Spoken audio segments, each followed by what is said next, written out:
सुबह उठते ही गला भरा भरा लगता है, सांस लेने में मुश्किल, बार बार गला साफ करने का दिल करना, ऐसा लगना जैसे गले में कुछ लटक रहा है। ये सब आपके साथ हो रहा है तो आज हम इसी मसले के ऊपर बात करेंगे।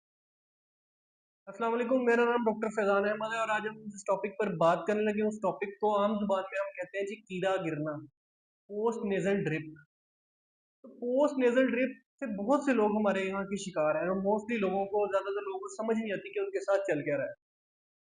तो आज हम पोस्ट नेजल ड्रिप के ऊपर बात करेंगे। सबसे पहले पोस्ट नेजल ड्रिप क्या होती है और है क्या, कीड़ा किसको कहते हैं। हमारी नाक कुदरती तौर पे और इसके इर्द गिर्द जो साइनसेस मौजूद हैं या हड्डियों के अंदर खलाएं जो नाक के इर्द गिर्द कुछ मौजूद होती हैं, ये कुदरती तौर पे रेशा म्यूकस प्रोड्यूस करते हैं और ये रेशा नाक के जरिए हमारे पीछे गले में जाता है और गले से हमारे मैदे में। इसका फायदा ये है कि ये अपने साथ जर्म्स और डस्ट जो भी आलूदा चीजें हमारे माहौल में मौजूद है वो साथ अपने मैदे तक ले जाता है और फिर मैदे के एसिड से वो जर्म्स मर जाते हैं और ये एक नॉर्मल प्रोसेस है। लेकिन कुछ लोगों में जब ये म्यूकस रेशा बहुत ज्यादा बनने लग जाए तो इस कंडीशन को हम कहते हैं पोस्ट नेजल ड्रिप, क्योंकि फिर उन्हें इस रेशे का एहसास या इसकी प्रेजेंस फील होने लग जाती है कि वो कुछ गुजर रहा है उनके गले से या कुछ लटक रहा है। इसको कहते हैं हम कीड़ा लगना या कीड़ा गिरना, पोस्ट नेजल ड्रिप। आमतौर पर लोगों में ये वहम माना जाता है कि ये पानी जो है वो दिमाग से नीचे गले में गिर रहा है, लेकिन मैं आपको बताता चलूं कि नाक और दिमाग के दरमियान एक बोन कुदरत ने बनाई है जो इसको सेपरेट कर रही है। तो ये नाक से सीधा पीछे ये आपके गले में और गले से सीधा आपके पेट में जाता है। तो इस तरह ही आपको गले के पीछे ये महसूस होता है, इसका दिमाग से कोई ताल्लुक नहीं।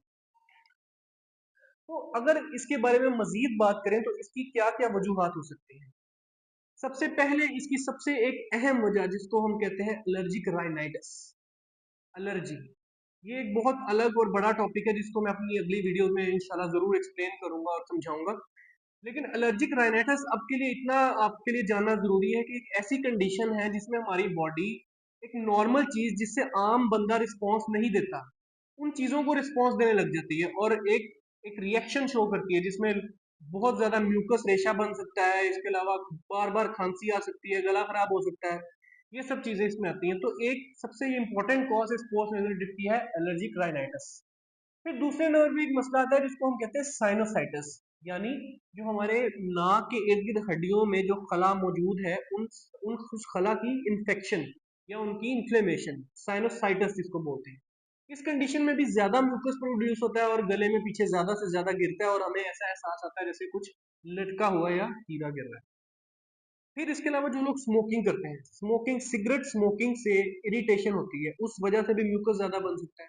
फिर कुछ लोगों की डाइट में कुछ ऐसी चीजें होती हैं जैसे चटपटी मसालों वाली, तेज मसालों, मिर्च मसालों वाली चीजें मौजूद होती हैं, उस वजह से भी म्यूकस ज्यादा बनता है। फिर इसके अलावा नोज की कोई ऑब्स्ट्रक्शन, नाक के कोई गदूद बड़े हैं, कैंसर है, कोई पॉलिप मौजूद है, इसके अलावा अगर नाक टेढ़ा है, इन सारी सिचुएशन में भी म्यूकस पीछे की तरफ गले में फिर ज्यादा गिरेगा। तो इस सिचुएशन में भी, इन सूरत हाल में भी पोस्ट नेजल ड्रिप जैसी चीजें पैदा हो सकती हैं।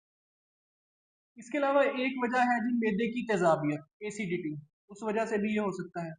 इसके अलावा कुछ लोगों को ज्यादा ठंडी हवा लगने से, टेम्परेचर चेंजेस से भी ये म्यूकस ज्यादा प्रोडक्शन स्टार्ट हो जाता है। तो अब इस मसले को हम घर में कैसे ट्रीट कर सकते हैं और मेडिसिन से कैसे।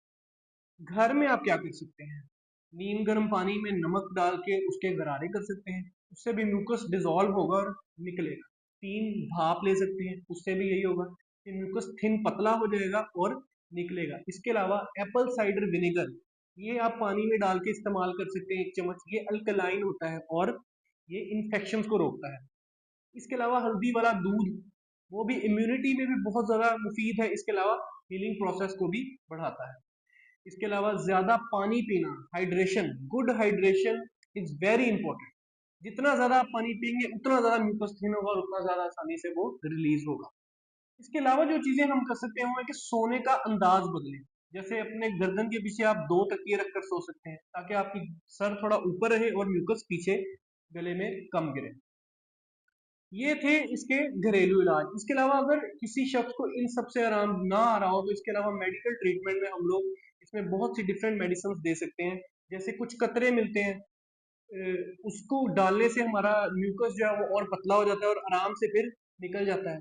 अगर किसी शख्स को नॉन घरेलू टोटकों से आराम आ रहा है फिर उनको हम इन कतरों को रिकमेंडेशन करते हैं। इसके अलावा एंटी हिस्टामिन्स, एलर्जी की मेडिसिन दे सकते हैं। इसके अलावा डीकंजेस्टेंट नेजल स्प्रेज दे सकते हैं ताकि इस म्यूकस की प्रोडक्शन कम हो।